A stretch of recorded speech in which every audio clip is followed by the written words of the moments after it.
Good morning on today's Angry Bulletin. A sensation south of the border as alleged alien corpses are unveiled in front of the Mexican Congress. At long last, do we finally have tangible proof that we are not alone in the universe? And unfortunately, like the claims of so many ufologists, this particular testimony, given under oath by the way, reminds me of the Chinese word for snow. Let's say it together, shall we? 谁雪 And yes, indeed, that is the Chinese word for snow. And here in a moment, you're going to find out how this particular testimony, this unsubstantiated claim, as Ryan Graves called it, turned some very interesting testimony in front of the Mexican Congress into a basket full of 雪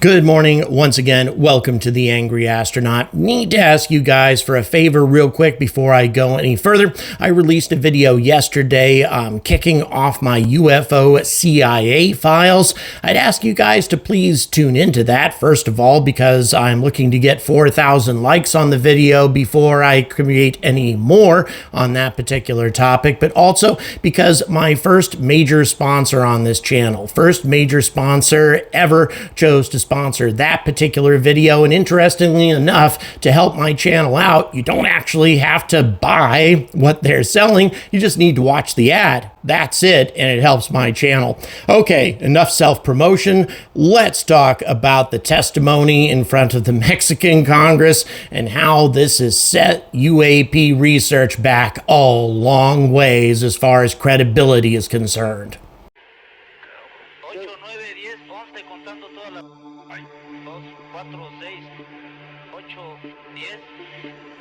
Ok, no sabemos qué estamos viendo. So just as I promised in the title, here's some new UAP footage, at least I've never seen it before, that was put on display during the Mexican testimony on UAPs. However, even though this testimony was indeed intriguing, when I tried to find additional information as to whether or not these videos could be backed up by any sort of radar information or other secondary methods of confirmation, I was immediately blanketed with non-stop coverage about these so-called alien corpses.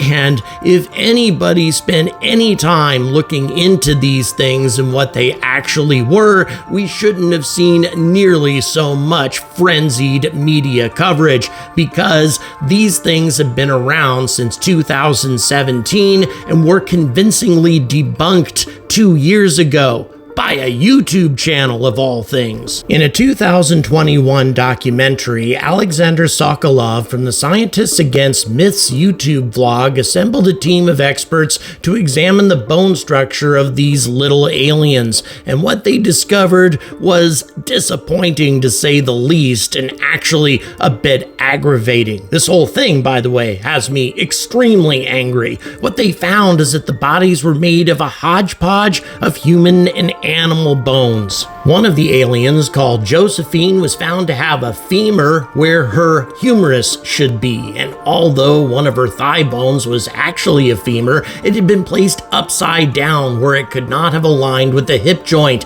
The second thigh bone was a tibia from the lower part of the leg. The experts concluded that this creature, this advanced superhuman alien, could not have taken a single step with such a strange bone assembly. Likewise, when they looked at the fingers, they found a total mess of mismatched bones, with several of the finger bones in each hand having been placed upside down.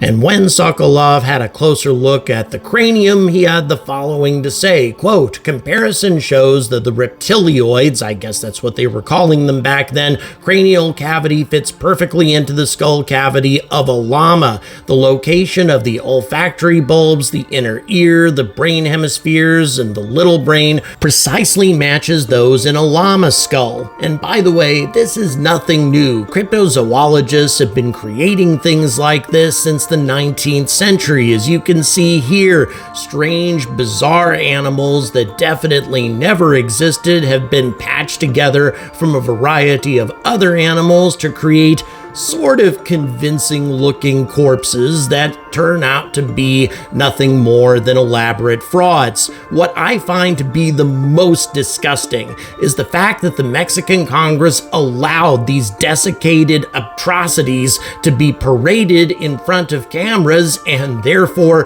covered extensively throughout the world. Because after all, if the Mexican government allowed these things to be paraded in front of reporters, they had to be legitimate, didn't they? Well, here's the thing. Even though I oftentimes distrust the opinion of the scientific majority, if this fellow has truly been in possession of alien corpses since 2017, by the way, his name is Jaime Maussan or something like that. Frankly, I don't really care because I don't think this guy deserves any sort of notoriety whatsoever. But regardless, if he truly had this kind of evidence in his possession since 2017, why has he not allowed an independent team of researchers to carry out DNA tests on the remains? Even though the soft tissue in Egyptian mummies, for example, are bereft of any sort of DNA information, their bones are always loaded with genetic material, so much so that they've been able to create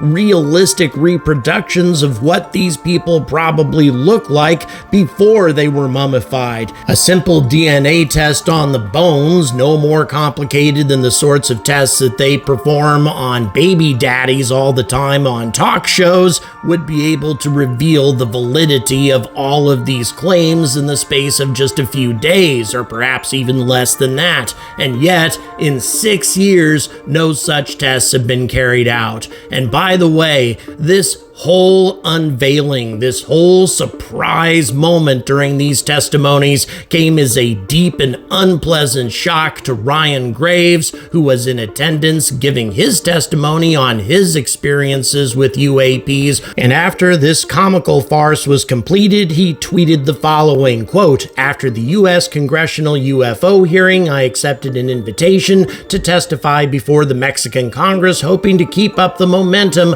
of government interest in pilot experiences with UAP. Unfortunately, yesterday's demonstration was a huge step backwards for this issue. My testimony centered on sharing my experience and the UAP reports I hear from commercial and military aircrew through ASA's Witness program. I will continue to raise awareness of UAP as an urgent matter of aerospace safety, national security, and science, but I am deeply disappointed by this unsubstantiated stunt." So once again, I can't help but wonder, why did the Mexican Congress allow this strange unveiling to take place, and why were these claims not disputed immediately once the corpses were unveiled? I mean, so many people should have known that there was no validity to these claims. Just a little bit of research would have shown that prior to the hearings. I mean, the footage you're watching right now is kind of compelling, and I would be intrigued to know if there's any other information to substantiate these particular images and whatever else was gathered at the time by the Mexican military or by any sort of Mexican commercial aviation groups. However, at the moment, the media and just about everybody else is completely focused on these faked corpses and all of the nonsense associated with them. I'll try to gather some more information for you, but in the meantime, the credibility of the Mexican Congress, together with these outlandish claims, are nothing more than a basket full of shit. Thank you very much for watching. Please like, please subscribe. Also, please check out the video that's linked at the end of this one. And as always, stay angry about space.